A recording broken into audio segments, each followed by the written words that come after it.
We moved into my husband's ancestral home after his first wife ran away. Every night I hear rhythmic tapping from the ceiling. He tells me it's squirrels, but today I found a note tucked into the air vent in my own handwriting. Except I never wrote it. It says, "He told me the same thing. Run." The copper taste of fear filled my mouth the moment I smoothed out that scrap of paper, staring at a warning written in my own hand before I had ever set foot in this house. My husband, Arthur, was humming a low, tuneless melody in the kitchen, oblivious to the fact that his carefully constructed lie about the squirrels in the ceiling had just crumbled between my fingers. I looked at the loopy script, the exact slant of my, the sharp cross of my, and realized that the woman who lived here before me hadn't just run away, she had been transformed into me. Every rhythmic tap from the floorboards above now sounded less like an animal and more like a heartbeat, or perhaps a ticking clock counting down the minutes I had left before I became another ghost in his collection. Arthur called out my name, his voice dripping with that polished ancestral charm, and for the first time I didn't see a husband, I saw a keeper. The brass vent cover was stubborn, caked with decades of floor wax and neglect, but when it finally popped free, it wasn't dust that caught my eye. It was a sliver of pale yellow paper wedged deep into the metal slats. I pulled it out, smoothing the creases against my palm, expecting a discarded grocery list or an old receipt from a previous decade. Instead, my breath hitched. The handwriting was mine. Not a clever imitation, but my specific loopies, and the way I always cross my T's with a slight upward flick. I haven't touched this vent since we moved in a month ago. I haven't written a note in weeks. Yet there it was, for words that turned the blood in my veins to slush. He told me the same thing. Run. The same thing was the squirrels. That was Arthur's favorite refrain, his go-to answer for every unexplained groan the house made. We had moved into the Miller estate, his family's ancestral seat, on a Tuesday that felt far too gray for a new beginning. The house is a sprawling Victorian beast, tucked away at the end of a gravel drive that swallows the sound of the outside world. From the moment the heavy iron key turned in the lock, I felt like an intruder in a museum. The air inside didn't smell like a fresh start. It smelled of dried lavender, floor polish, and the faint, sweet rot of old paper. Arthur led me through the foyer, his hand resting on the small of my back, guiding me past heavy mahogany sideboards and oil paintings of scowling ancestors who seemed to track my movement with their painted eyes. He told me the house had been in his family for 4 generations, and it was time a new mistress brought it back to life. But Sarah's ghost, the living kind, was everywhere.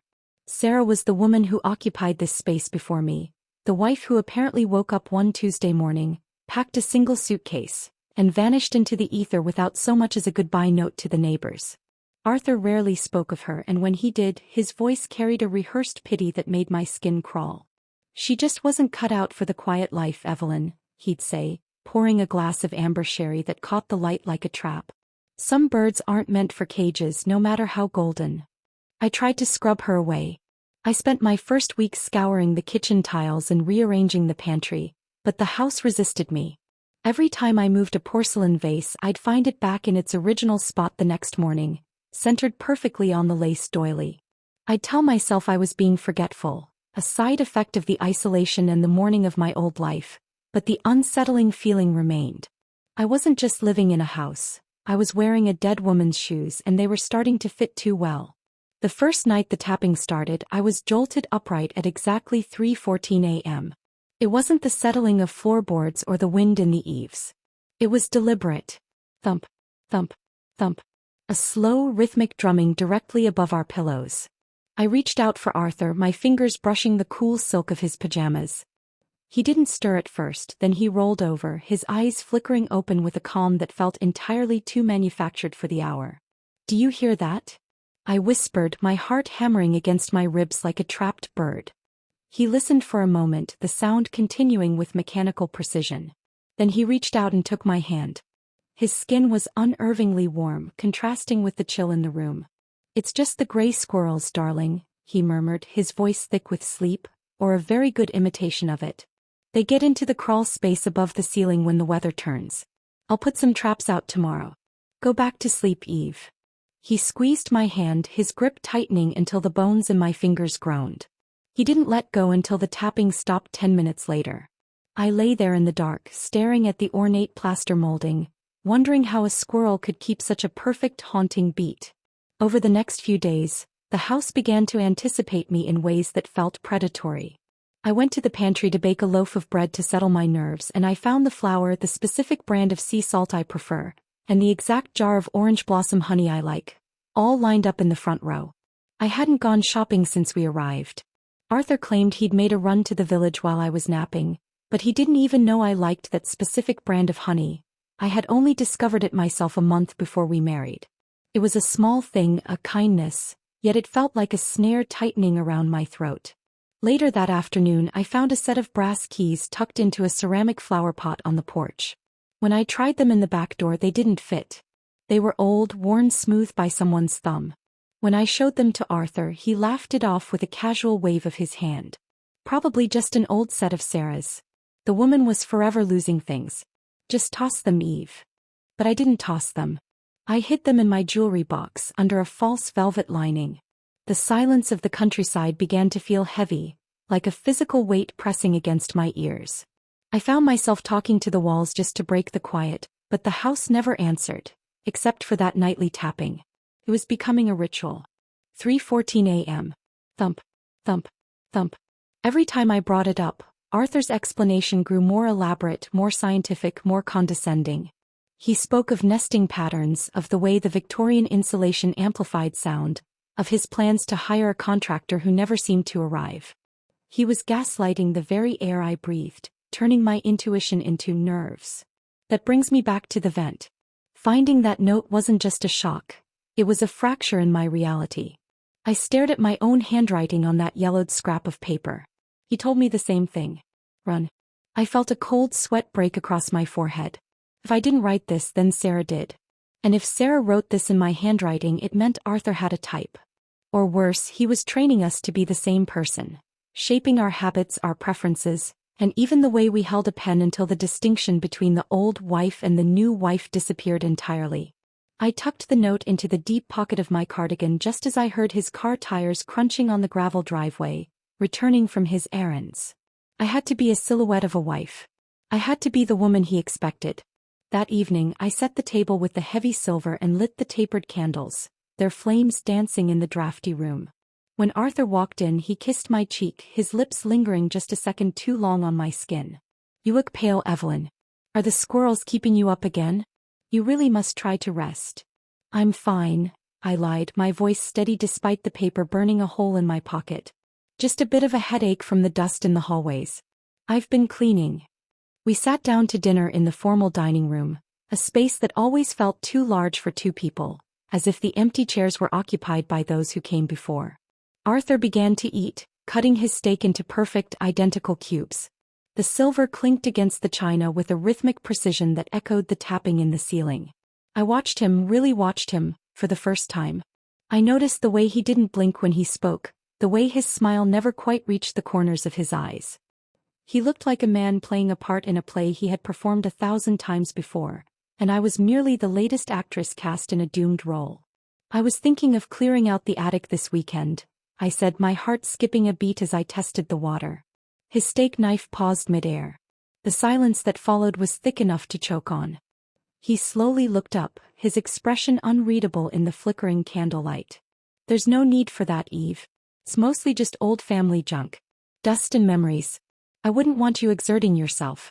Besides," he added, a thin, sharp smile spreading across his face, "you know how much you hate the sound of those squirrels. Why go looking for trouble?" I looked down at my plate, my stomach churning. I realized then that Sarah had likely sat in this very chair, looking at that same sharp smile, holding a secret of her own. I wasn't just his wife, I was a replacement part in a machine I didn't understand. But as I felt the rough edge of the note against my thigh, I knew one thing for certain. I wasn't going to vanish on a Tuesday morning. If he wanted a ghost, he was going to find out that some spirits have teeth. The silver fork slipped from my fingers, clattering against the china with a sound like a gunshot in the silent dining room. Arthur didn't blink. He simply continued chewing his perfectly cubed steak, his eyes fixed on a point just above my shoulder. That note, the one hidden in my pocket, felt like it was radiating heat, marking me. I realized then that I couldn't just sit and wait for the tapping to start again at 3:14 a.m. I needed to know what lay beneath the squirrels and the lavender-scented lies. The next morning, I waited until Arthur's car disappeared down the long gravel drive before I grabbed a rusted trowel from the shed. I told myself I was going to tend to the hydrangeas near the stone wall, but my hands were shaking. There was one specific patch of earth near the edge of the woods that had always bothered me. It was a barren rectangle where nothing grew, not even the stubborn weeds that choked the rest of the garden. It looked like a scar on the land. I began to dig, the damp soil cool against my skin, my breath coming in short, ragged gasps. I wasn't looking for treasure. I was looking for a reason to stay or a reason to burn my life down.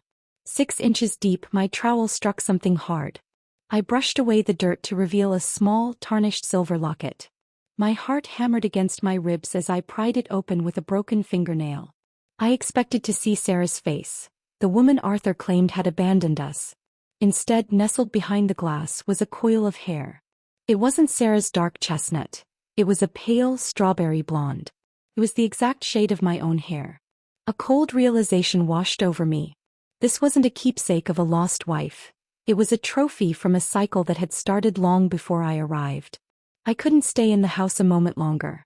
The walls felt like they were leaning in, eavesdropping on my panic. I grabbed my purse and drove into the village, my hands gripping the steering wheel until my knuckles turned white. I headed straight for the local library, a small brick building that smelled of damp wool and old glue. I needed a history that hadn't been filtered through Arthur's mouth. Mrs. Gable, the librarian, was a woman who seemed woven into the very fabric of the town. She wore a cardigan the color of oatmeal and looked at me through thick spectacles that magnified her curiosity. "Researching the Miller place, are you?" she asked, her voice a dry crackle. I nodded, feigning an interest in the architectural history of the estate. She leaned in closer, the scent of peppermint tea wafting from her. "It's a beautiful house, dear, but it's always been a lonely one. I remember the last girl, Sarah. Such a shame she left so suddenly.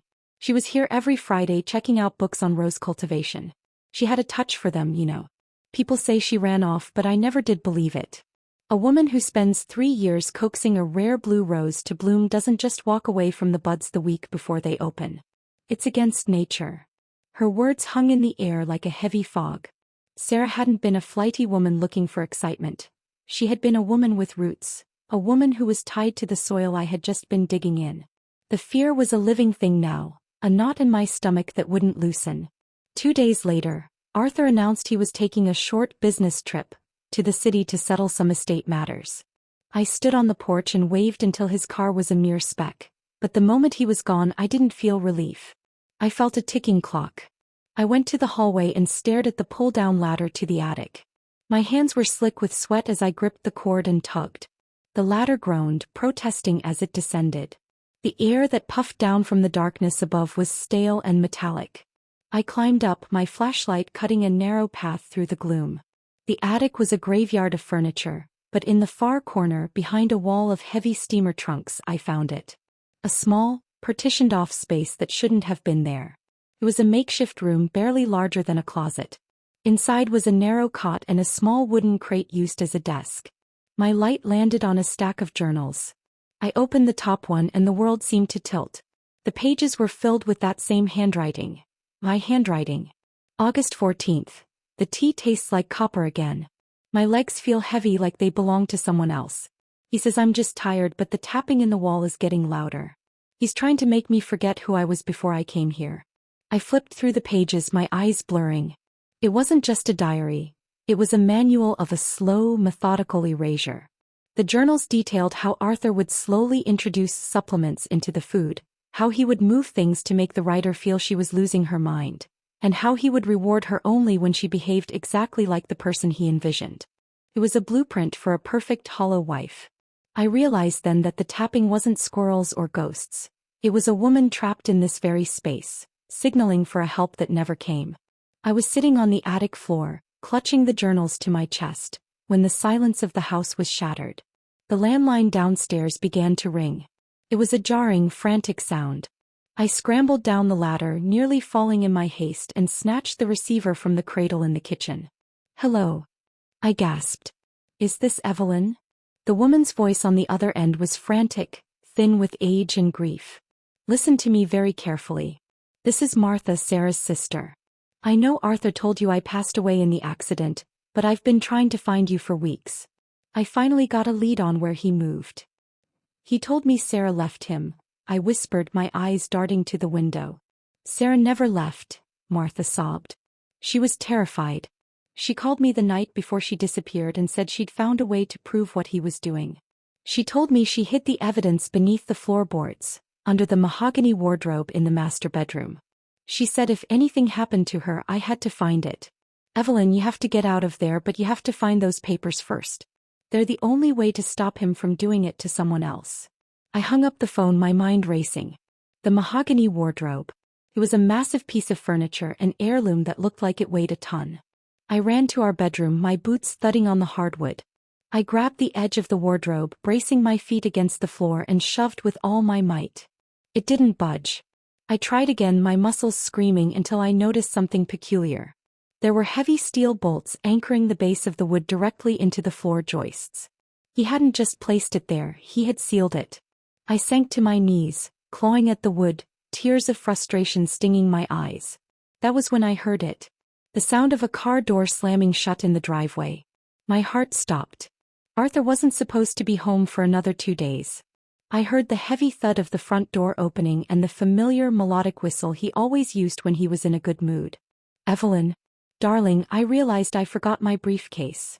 His voice called out. It was sweet, too sweet, like rotting fruit. Where are you, my love? Are you in our room? I froze on the floor, my hands still resting on the bolted wardrobe. I realized with a sickening jolt that he hadn't been in the city at all. He had been watching. The business trip was just another test, another way to see if his new bird was going to try and fly from the cage. I heard his footsteps on the stairs. Slow, deliberate, and perfectly rhythmic. Thump, thump, thump. The same beat as the tapping in the ceiling. He wasn't coming to welcome me. He was coming to see if it was time to start the next journal. The sound of Arthur's footsteps on the stairs was like the tolling of a funeral bell. I scrambled away from the bolted wardrobe, my heart hammering so hard I could feel it in my teeth. I barely reached the hallway before his shadow elongated across the floorboards, stretching out to touch my feet. He stood at the top of the landing, still wearing his tailored wool overcoat, looking less like a husband and more like a judge. There was no rage in his eyes, only a weary, terrifying disappointment that was far worse than anger. It was the look of a craftsman who had just found a flaw in a piece of wood he had intended to polish. I had such high hopes for us, Evelyn, he said, his voice as smooth and cold as a river stone. I really did. I thought you were different. I thought you had the grace to appreciate the history I was offering you. He stepped closer, forcing me back toward the banister. He began to talk about the others, not as women he had loved but as failed experiments. He spoke about Sarah and the ones before her with a clinical detachment, explaining that they simply weren't grateful enough for the sanctuary of the Miller name. To him, a wife wasn't a partner, she was a variable that needed to be kept consistent. I realized then that the nightly tapping hadn't been a haunting or a mechanical glitch.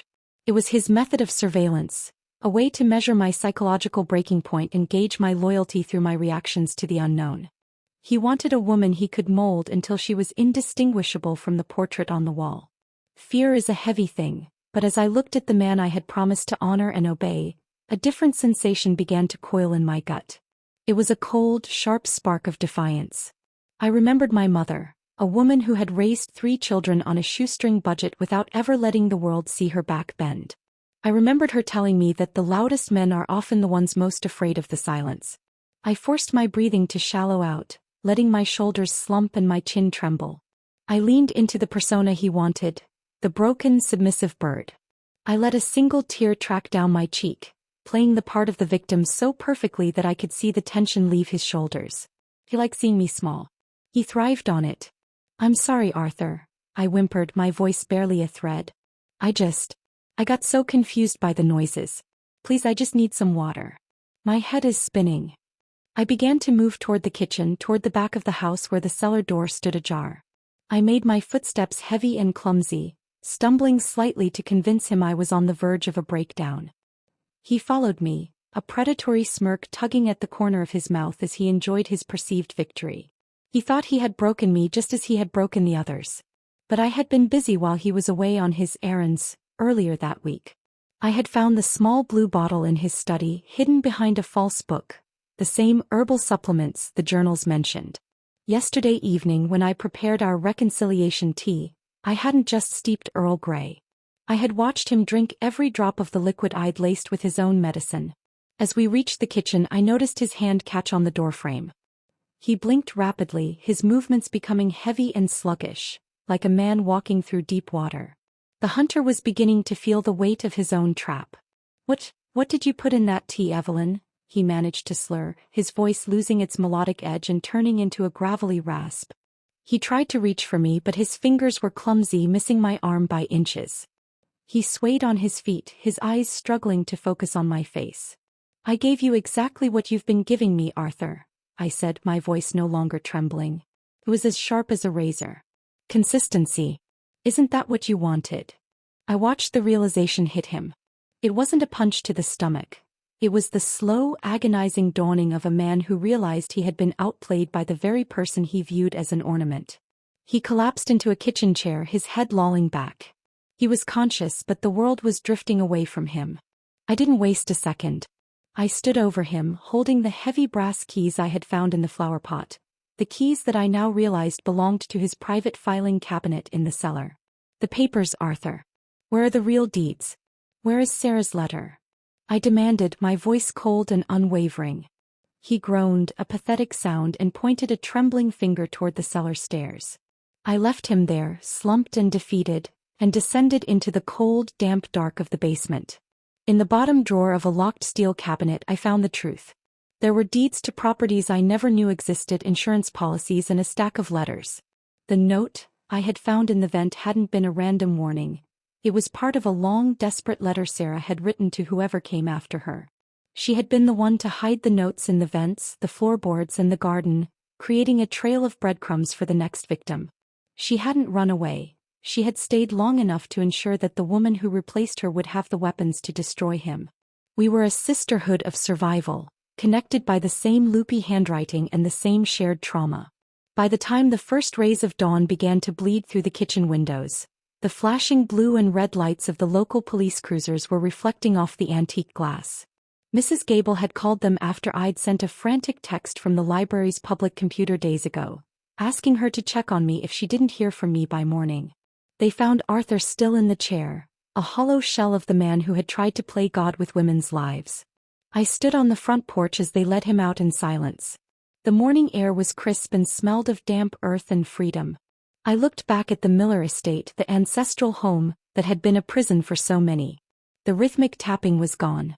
The squirrels, real or imagined, were silent. I felt a profound sense of peace as I realized I wasn't leaving as a woman who had been chased out by fear. I was leaving as the woman who had brought the light into the dark corners of that house. I reached into my pocket and felt the locket I'd dug up from the garden. I would find the families of the women who came before me. I would give them back their names. As I walked down the gravel drive toward the waiting car, I didn't look back. The truth had finally come home to roost, and for the first time in a long time, I could hear nothing but the sound of my own footsteps on the path I had chosen for myself.